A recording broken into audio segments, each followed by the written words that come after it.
우리가 이 시대를 살면서 언제나 절체절명의 질문이 주어져요. 하나는 하나님 말씀에 순종하며 살 것인가? 아니면 자기 소욕대로 세속적으로 살 것인가? 이거는 창세부터 지금까지 우리 앞에 놓여져 있는 예수냐 바라바냐 하는 갈림길에 있는 것과 똑같은 이치예요. 다를 바 없어요.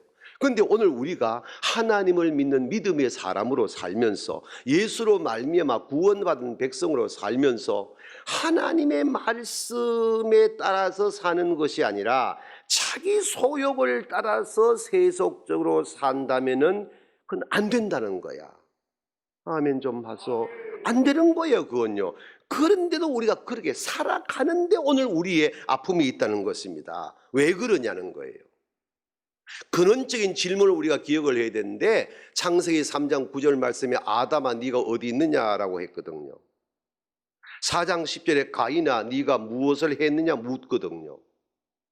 16장 8절에 하가라 네가 어디서 와서 어디로 가느냐. 이건 근원적인 하나님의 인간사의 출발의 질문입니다.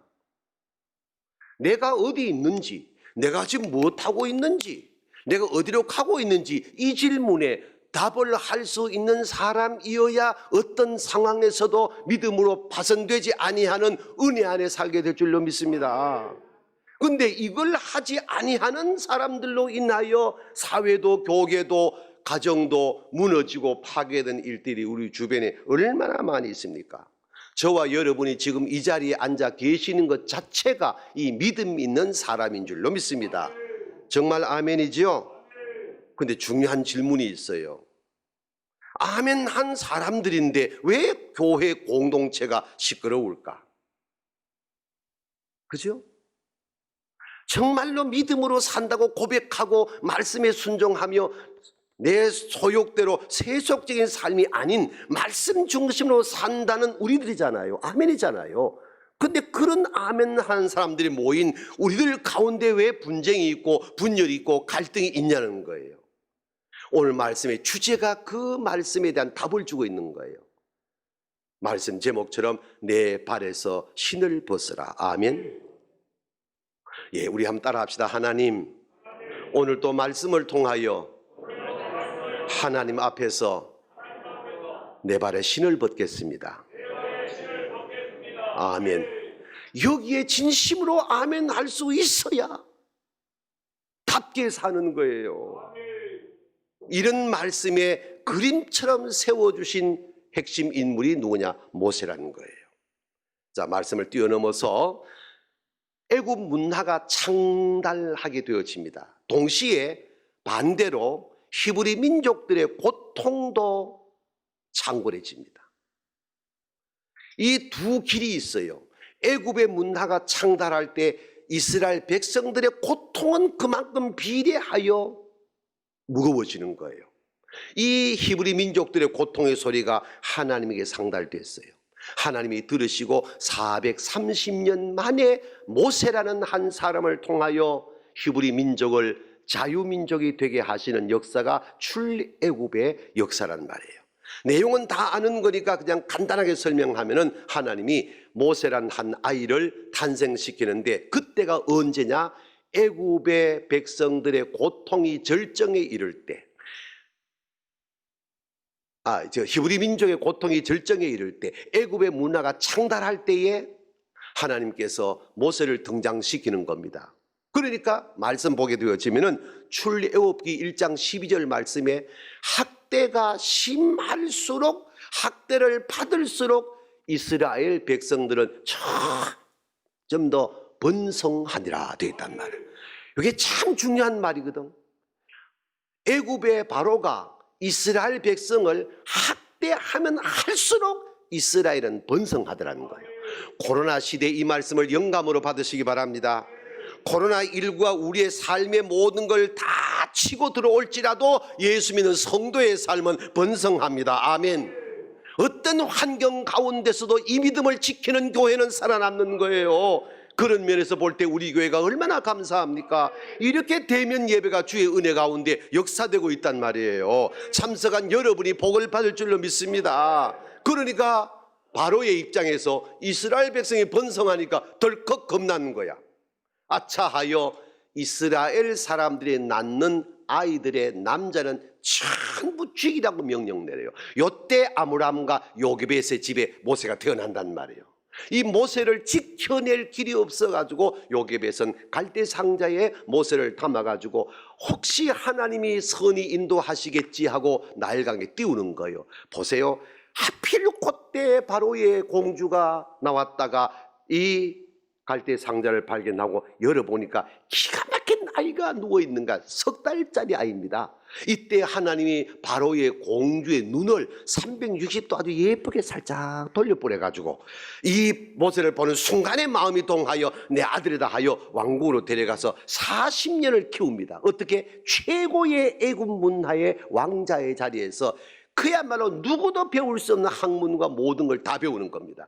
그리고 세월이 흐르게 되어지면서 어느 날 모세가 한 사건으로 자기가 히브리인이라는 것을 인지하게 됩니다. 여기서 중요한 메시지가 주어집니다. 아하, 내가 바로의 왕자가 아니라 히브리인이구나. 이걸 깨닫게 되는 순간부터 모세는 갈등하잖아요. 그럼 어떻게 할 거냐? 바로의 공주의 아들로 왕자로 살아갈 거냐? 히브리인이라면은 지금 고센 땅에 같이 거하며 온 백성들이 고난당하고 채찍맞고 죽을 고비를 넘기는 그쪽으로 들어가서 살 것이냐? 갈등하다가 모세는 너무 괴로워서 자기 신분을 확인하려고 고센 땅으로 가잖아요. 요걸 바로의 공주 모세를 길러준 어머니가 먼저 알고 고센으로 가서 요게벳을 만나거든요. 영화를 보면 이것이 훨씬 더 리얼하게 전개되고 있습니다. 이 말씀 보다가는. 그런데 고센 땅에 간 이 바로의 공주가 요게벳을 만나잖아요. 모세가 곧 올 것이다. 그러면은 내가 모세의 어머니지 너가 모세의 어머니 아니다.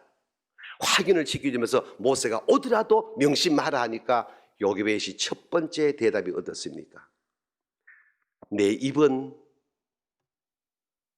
닫을 수 있어도 내 눈은 속일 수가 없습니다. 소름이 끼친 말이에요. 그때에 바로의 공주가 강압하면서 내가 너희들에게 자유를 줄 터이니까 이 고센을 떠나라고. 모세가 오면 감정이 부딪히면 안 되거든. 떠나갈 때 요게벳이 두 번째 말합니다. 우리가 어디로 가든지 살아계신 하나님이 그가 내 아들임을 깨닫게 할 것이고 그리 행할 것입니다. 이쯤 되니까 바로의 공주가 이제 죽을 지경이야. 그러니까 아니다, 가라. 내 너에게 자유를 줄게. 자유민족으로 살을 하고 고센을 떠나야 할 때 문을 열고 뒤에 서 있던 모세가 어머니하고 길러준 어머니 바로의 공주를 부르잖아요. 어머니, 자유는 왕만이 할 수 있는 겁니다. 그러면서 바로의 공주 팔을 잡고 요게벳 앞으로 가잖아요. 요게벳 앞으로 간 이 모세가 두 여인 앞에서 말합니다. 길러진 어머니를 바라보고 내가 당신의 아들입니까? 할 때에 공주가 다 덮어보고 너는 여기 있을 사람이 아니다. 돌아가자. 애굽이 너의 것이다. 백성이 너의 것이다 하니까 모세가 요게벳을 바라보고 내가 당신의 아들입니까? 숨 막히는 순간이 전개됩니다. 그때 요게벳의 입에서 나온 말이 기가 막힌 말을 합니다. 들어보실래요? 당신은 내 아들이 아닙니다. 사람을 가축으로 믿고 채찍으로 다룬다면, 짐승의 모습을 한 돌 우상을 숭배한다면 내 아들이 아닙니다. 지금쯤 내 아들은 노예로 있겠지요. 그리고 이어집니다. 벽돌로 인해서 다치고 찢긴 손을 가졌겠지요. 등에는 채찍 자국이 있겠지요. 그러나 마음에는 살아계신 하나님이 계시겠지요. 저는 오래전에 이 영화를 통하여 제 기억은 숨을 몰아 쉬지를 못해서 허걱거리고 엎드렸던 시간이 다시 생각이 납니다. 모세가 어머니 요게벳을 팔을 잡고 묻습니다. 내가 당신의 아들이 아니란 걸 맹세할 수가 있습니까? 맹세 못하잖아요. 맹세를 못하는 요게벳이 답답해 어쩔 줄 모르다가 돌려서 말합니다. 하나님, 다시만 난 그분을 배운 적도 없습니다. 맹세 못하니까, 하나님 앞에 맹세할 수 없으니까 나는 그분을 배운 적이 없습니다 할 때 모세가 요게벳을 딱 잡고, 그러면 내 눈을 보시오. 내 눈을 보고 정확하게 말할 때 더 이상 감정을 숨길 수 없는 요게벳이 오 모세 모세 모세 하면서 그냥 엎어집니다. 모세가 어머니 요게벳을 품에 안습니다. 태어나서 석 달 만에 갈대 상자에 누워서 나일강에 띄워지고 바로의 궁에서 40년 살다가 낳아주신 엄마를 만난 40년 만의 재회입니다. 아론을 만납니다. 미리암 누나를 만납니다. 여러분, 이게 우연일까요? 하나님의 섭리입니다.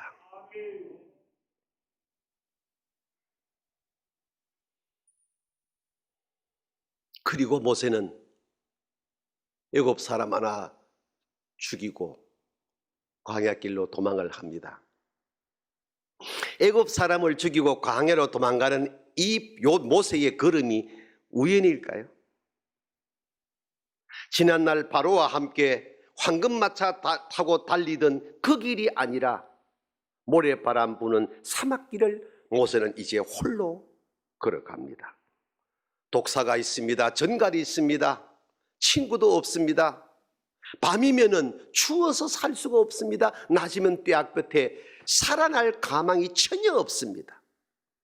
모든 사람에게 버림을 받았습니다. 이제는 아무것도 모세 곁엔 없습니다. 있다면 성난 바람과 모래 바람뿐입니다. 그 성난 바람과 모래는 마치 애굽 병사가 동족을 채찍으로 후려치는 고통처럼 모세의 마음에 느껴집니다. 매일 밤 고독합니다. 날마다 걸어갈 때마다 바람도 모세를 조롱하는 것 같고 사막의 모래도 모세를 비웃는 것 같습니다. 입술의 갈증은 깊어집니다. 희망이 보이지 않습니다. 보이는 것은 망망한 사막밖에 보이지 않습니다. 모세가 어떤 생각합니까? 산다는 것이 죽는 것보다 더 고통스럽구나 라고 생각하며 앞만 보고 갑니다. 인간적으로 볼 때 모세는 광야에서 100% 살 수 없습니다. 그런데 미디안으로 가거든요. 이드로의 딸들을 만나거든요. 십보라와 결혼하거든요. 40년 동안 이드로의 양을 치거든요. 이게 우연일까요? 아닙니다. 하나님의 섭리입니다. 그러다가 어느 날 호렙산에 불꽃 보고 다가가 하나님과 대면합니다. 모세야 모세야, 예 제가 여기 있습니다. 너는 거룩한 땅에 서 있다. 내 발에서 신을 벗으라. 아멘. 샬레알레카. 이 말씀 앞에 모세가 황급히 엎드려 신을 벗습니다. 다시 말하면 너는 아무것도 없다. 너의 힘은 아무것도 없다. 너의 힘으로 할 수 있는 것은 아무것도 없다. 너는 여전히 종이다.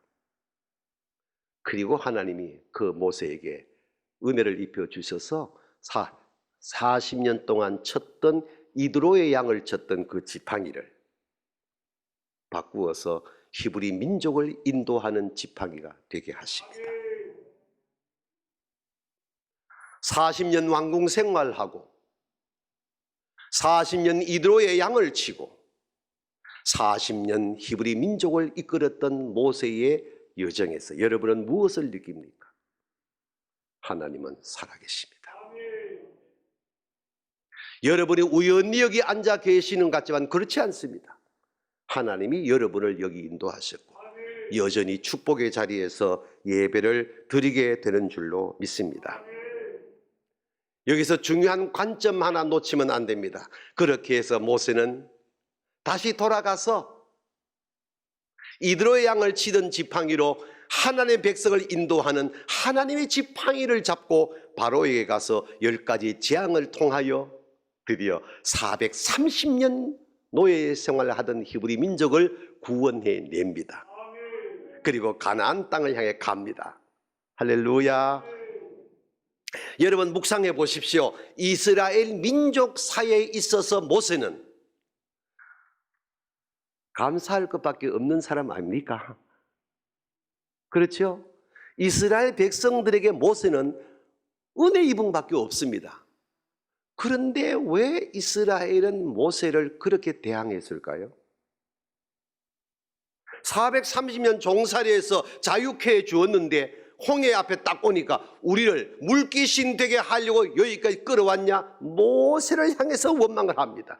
하나님을 향해 불평합니다. 모세는 입 딱 닫고 엎드립니다. 하나님 모세에게 말합니다. 내 지팡이를 내밀라. 홍해를 갈라서 60만이 건너 살게 되어집니다. 이것을 동화책 얘기도 아니고 소설 얘기도 아닌데 이걸 자기들이 경험했는데 수르 광야 3일길을 가는데 목이 말라 물이 없어 우리가 여기까지 와 죽게 만드냐 또 모세를 향해 원망합니다. 불평합니다. 하나님을 향해 원망합니다. 모세는 또 엎드립니다. 나뭇가지를 꺾어 던져놓은 마라의 연못의 물을 달게 바꿔 마시게 합니다. 아멘. 이 사건이 동화책 얘기도 아니고 소설도 아니고 자기들이 직접 목도하고 경험했는데 웬걸 배 좀 고프다고 우리가 광야까지 와서 굶어 죽게 만드냐 또 원망합니다. 또 불평합니다. 모세는 또 엎드립니다. 만나 내려서 40년 동안 농사하지 아니하고 길쌈하지 아니하고 백성을 먹여 주었습니다. 아멘. 배부르고 나니까 뭐가 생각납니까? 고기 생각나서 우리가 가시 같은 요것만 먹고 왜 살겠느냐? 고기 먹고 싶다. 지금 애굽 땅의 고기 냄새가 여기까지 난다. 또 원망하고 모세를 향해 불평합니다. 모세는 또 엎드립니다. 하나님께서 메추라기 보내주셔서 고기를 먹게 해줍니다. 낮에는 구름 기둥으로 밤에는 불 기둥으로 그리고 인도하여 가다가 시나이 산에 이르게 되어지요. 모세도 나이가 많아 여호와여 내가 어찌해야 이 백성들을 잘 인도하여 가나안 땅에 이르게 하오리까 하고 올라가 40일을 기도하는 시간에 산 아래서는 모세 없다. 모세 죽었다. 우리가 언제까지 모세 뒤를 따라야 되느냐 하면서 아론을 욱박질러 금송아지 만들어서 하나님 앞에 번죄 행위가 벌어집니다. 여러분 묵상해 보십시오. 왜 그랬을까요? 모세가 이 상황에 와 있는 겁니다. 그러면은 질문합니다. 왜 이 이스라엘 백성들이 모세한테 감사합니다 밖에 할 수 없는 상황에 왜 이렇게 모세를 힘들게 하고 모세를 대항할까요? 결론입니다. 민수기 16장에 그 답이 그림처럼 그려져 있습니다. 고라와 다단과 아비람이 누굽니까? 모세 사촌들이고 지근에 있는 지도자들입니다. 왜 모세만 따르냐? 이젠 실증난다. 그래서 족장 250명을 부추겨서 작당을 합니다. 그리고는 모세를 대항합니다. 모세는 한 번도 반응하지 않고 모래밭에 엎드립니다. 좌우 선후를 분별하지 못한 백성들은 고라를 따라가 버리고 말았습니다. 모세를 죽여라 할 때 하나님이 화가 났습니다. 여러분 사는 날 동안에 하나님 화나는 일 하지 마시기를 축복합니다. 사람을 화나게 하는 건 있을 수 있어도 하나님을 화나게 하지 마시기 바랍니다. 이 사람들이 있어서 백성들이 좌우를 분별하지 못하고 선두를 분별하지 못하고 따라가다가 250명 족장과 모든 사람이 땅이 갈라져 불이 솟아올라와 다 죽임을 당했습니다. 아무 흠도 없는 사람이 지도자 몇 사람 때문에. 여러분 기억해 보시기를 바랍니다. 아벨 곁에 가인이 있었습니다. 요셉 곁에 10형들이 있었습니다. 여러분 다윗 곁에 사울 왕이 있었습니다. 엘리야 곁에 아합 왕이 있었습니다. 예수님 바로 곁에 가룟 유다가 있었습니다. 보십시오. 사도 바울 곁에 구리장색 알렉산더가 있고 허모게네가 있고 부겔레가 있었습니다. 기억해 보십시오. 가인이 이겼습니까? 아벨이 이겼습니다. 열 형이 이겼습니까? 요셉이 이겼습니다. 아합이 이겼습니까? 엘리야가 이겼습니다. 사울이 이겼습니까? 다윗이 이겼습니다. 유다가 이겼습니까? 예수님이 이겼습니다. 알렉산더가 이겼습니까? 바울 사도가 이겼습니다. 그럼 고라 곁에 누가 있었습니까? 모세 곁에 누가 있었습니까? 고라가 있었습니다. 묻습니다. 고라가 이겼습니까? 모세가 이겼습니다. 이것을 잊지 마시기를 축복합니다. 네 발에서 신을 벗으라. 오늘 오후에 임직받으시는 귀한 종들, 이 말씀으로 옷 갈아입고 임직받으시기를 축복합니다. 오늘 예배하는 여러분들이 오늘 주여 주님 앞에 다시 신발을 벗겠습니다. 그리고 담임 목사님 중심으로 나아가시기를 축복합니다. 담임 목사님에게 들려준 하나님이 들려준 그 지팡이를 탈취하려고 하지 마십시오. 하나님이 담임 목사님에게 쥐어준 그 지팡이를 떨어뜨리게 하는 일들 하지 마십시오. 이거는 무서운 얘기입니다. 하나님이 담임 목사님에게 들려준 그 지팡이를 사역하지 못하게 하는 일을 하지 마십시오. 유다서 읽고 말씀 마무리하겠습니다. 시작. 이 사람들은 무엇이든지 그 비방하는도다. 또 그들은 이성 없는 짐승같이 본능으로 아는 그것을 하느니라.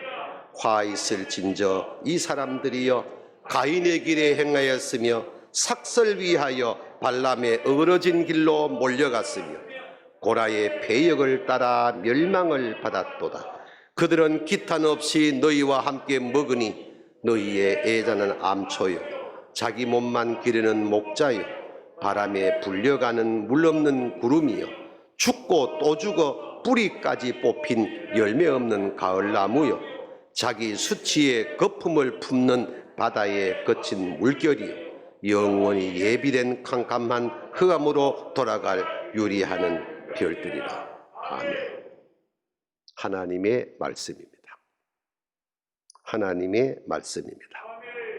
나는 어디에 있는가? 나는 지금 무엇을 하고 있는가? 나는 지금 어디로 가고 있는가? 모세를 붙잡은 시보라가 사랑 고백을 이렇게 했습니다. 애굽의 여인들과 자기를 비교하여 모세를 향한 시보라의 사랑 고백이 기가 막힌 하나님의 말씀의 메시지가 되었습니다. 보석은 밝은 빛이 있지만 따뜻함이 없습니다. 애굽 여인들은 보석을 차고 있지만 우리들 손은 부드럽지는 않아도 섬길 줄은 압니다. 우리 피부는 희지 아니해도 강합니다. 입술은 밉게 생겨도 진실을 말합니다. 번쩍이는 옷은 못 입지만 명예는 옷을 입고 있습니다. 우리 천막은 초라하지만 아이들은 행복하게 살고 있습니다. 우리가 남에게 주는 것은 적어도 우리가 가진 모든 것은 줄 압니다. 전부를 채워주지는 못하지만은 지난날 추억을 우리는 추억하며 질투하지는 않습니다. 왜? 사랑은 생명이니까요. 우리 교회가 이 사랑 덩어리로 73년을 왔습니다. 이 사랑 덩어리를 회파하는 악한 영들이 더 이상 우리 교회를 어지럽게 하는 일이 없도록 기도합니다. 우리들의 후손들이 가나안 땅에 들어간 여호수아와 갈렙 같은 아름다움의 걸음을 걸어갈 수 있는, 어제도 여전히 오늘도 여전히 내일도 여전히 그 나라 향하여 가는 우리 교회인 줄로 믿습니다.